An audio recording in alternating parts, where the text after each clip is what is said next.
Selam. Salom. Shimildiriq, yaxshimisan? Yaxshi. O'zingmisan?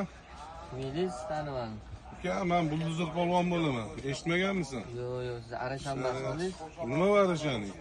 Bo'ldi, qo'yavering. Ha, mayli, o'zing bilsang bo'ladi. Xizmat Ukajonim, bu chexollaring nech puldan bo'lyapti, uka? Alloh xil o'ziga qarab. Bir aytishga, meni besimning uchinchi chexol chidolmasdi. Seni chiqargan mana bunaqa shotlankalaring, mana bunaqa eko'jalaring yaxshi chiqib qoldi, ukajonim. Endi yaxshi chiqib qoldi, narxlarni ko'tarib olmaganmisan? Yo'q, hali ham o'sha sizni bu qorningiz bilan atak ko'tarib beradi. Stil ketmaydi, to'g'rimi, xudo xolasa? 100%. Ukajonim, mana yolg'on aksiyalar qilib tashlayotgan odamlar vayini olibdi.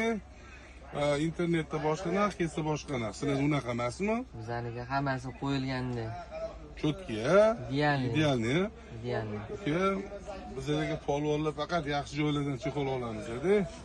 Ukajonim, mana qo'jalaring 3-4 oydan oshadimi? 100%. Bu napako'sha aka yaxshisi mana shu bo'ladi. Bozorda birinchisi. Bu Qobiljon degan sotuvchimiz bo'lardi bizlarni. Qottaylar. Cho'ttalarmi o'zlari ham? Yo'q, chiqib ketuvdi. Chiqib ketuvdilarmi? O'sha ukamiz har doim idealniy narx qilib berganda, men aksiya narxiga qarab kelmayman, o'zim savdolashib olishni yaxshi ko'raman. Hop. Xudo xohlasa uyaltirib qo'ymasizlar. Umuman uyaltirmaymiz, bemalol kelaverishsin. Bo'ldi, shimini shax qo'y unda. Hop, Bo'ldi, bo'ladi. ukajonim gaplashamiz.